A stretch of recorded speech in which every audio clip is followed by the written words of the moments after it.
Katalia bergerak dalam tata rias pengantin modifikasi dan modern Indonesia sebagai seni rias yang berteknologi sesuai dengan tuntutan masyarakat dan zaman ini. Semoga Katalia jauh melesat di bawah kepemimpinannya Didik.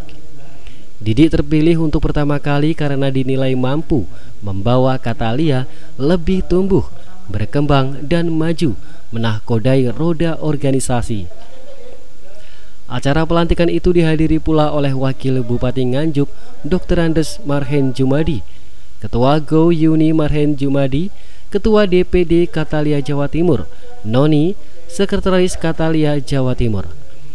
Wakil Bupati Nganjuk, Marhen Jumadi, menghadiri secara pelantikan dan mengukuhkan pengurus baru DPC Katalia Kabupaten Nganjuk bertempat di ruang pertemuan Anjuk Ladang Pemkab Nganjuk pada Selasa 15 Desember 2020.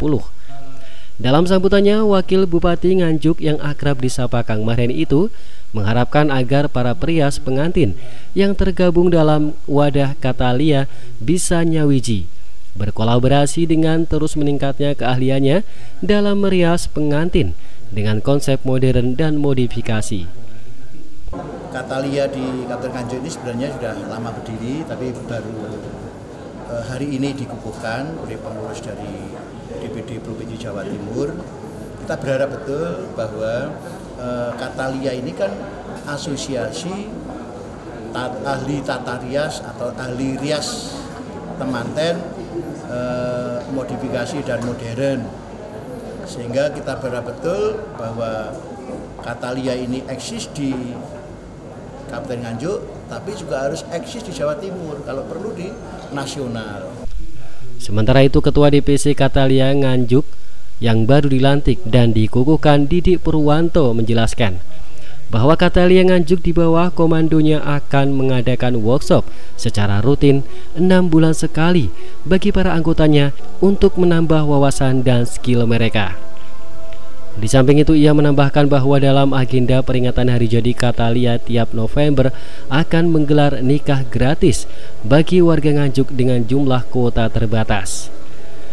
Tentunya kerjasama dari seluruh tim pengurus maupun anggota, kita saling bersinergi untuk membangun sumber daya manusia Nganjuk yang nyawiji tentunya juga dengan hadirnya Katalia di Nganjuk ini akan menambah pengetahuan dari teman-teman perias yang ada di Kabupaten Nganjuk untuk lebih menjaga mutu, kualitas dan juga sumber daya manusia sebetulnya. Oke, untuk program kami ke depan nanti setiap bulannya kami akan mengadakan pengisian untuk menambah wawasan dan juga pengetahuan dari seluruh anggota. Kemudian juga kita akan mengadakan workshop di jangka 6 bulan sekali seperti itu. Kemudian di setiap hari jadi Katalia kita akan mengadakan program nikah gratis buat seluruh warga masyarakat Nganjuk dengan kuota terbatas tentunya. Jadi dengan adanya organisasi profesi perias pengantin, Katalia di Nganjuk menambah khasanah keilmuan dalam bidang tata rias pengantin dan seluruh anggota Katalia bisa bersinergi dengan pemerintah daerah dan mampu bersaing di kancah nasional dan internasional. Dari Nganjuk, Jawa Timur, Samsul Arifin, SRTV.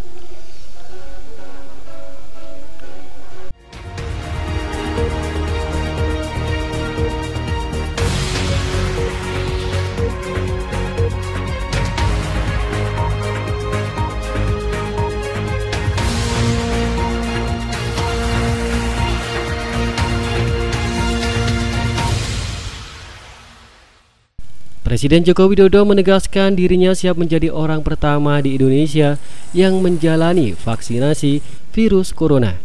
Keputusan tersebut diambil agar masyarakat percaya bahwa keamanan vaksin corona. Presiden Joko Widodo dalam kesempatan itu juga memastikan pemerintah tidak akan mematok bayaran untuk vaksin corona. Kementerian Kesehatan sebelumnya telah menerbitkan keputusan yang menetapkan jenis vaksin COVID-19 bakal digunakan di Indonesia. Pada Kemkes HK 0107 Menkes 9860 2020 yang diteken 3 Desember lalu, ditegaskan ada 2 skema vaksinasi COVID-19, di mana yang gratis dikelola Kemenkes, sementara yang mandiri alias berbayar dikelola oleh Kementerian BUMN.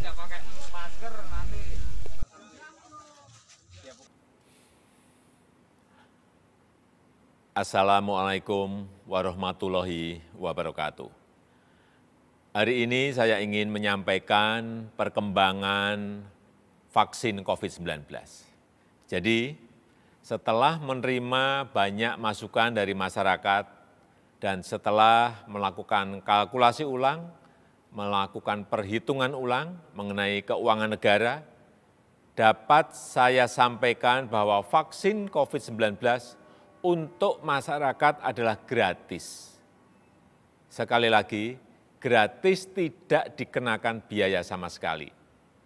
Untuk itu, saya instruksikan dan saya perintahkan kepada seluruh jajaran kabinet, kementerian, lembaga, dan pemerintah daerah untuk memprioritaskan program vaksinasi pada tahun anggaran 2021. Saya juga menginstruksikan dan memerintahkan kepada Menteri Keuangan untuk memprioritaskan dan merealokasi dari anggaran lain terkait ketersediaan dan vaksinasi secara gratis ini, sehingga tidak ada alasan bagi masyarakat untuk tidak mendapatkan vaksin.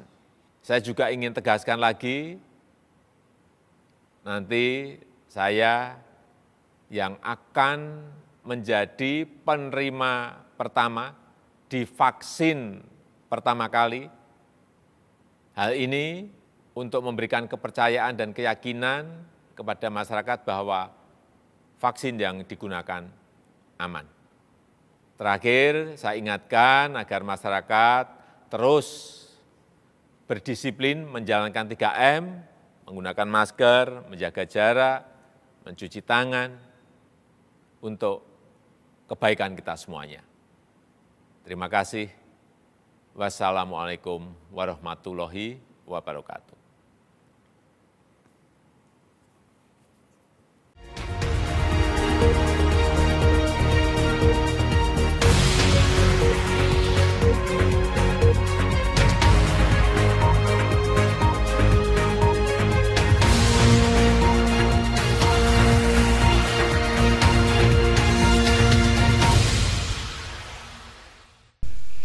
Gubernur Jawa Timur Khofifah Indar Parawansa memberikan apresiasi kepada Komisi Penyiaran Informasi Daerah yang di tengah pandemi tetap memberi kekuatan sehingga media penyiaran televisi maupun radio bisa tetap memberi kontribusi dan pencerahan dalam mendiseminasikan informasi.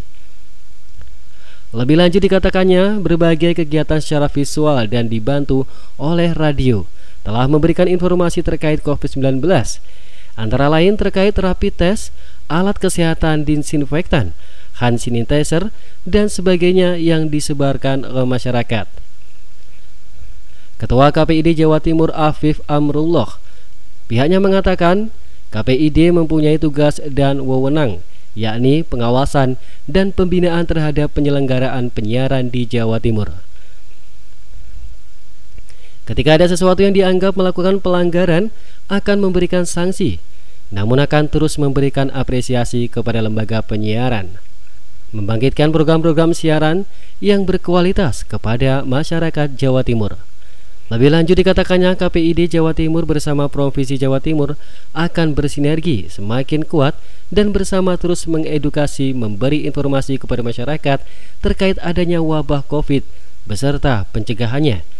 Untuk itu, akan terus ditingkatkan kolaborasi dan sinergi untuk penyelenggaraan penyiaran yang benar-benar sesuai harapan.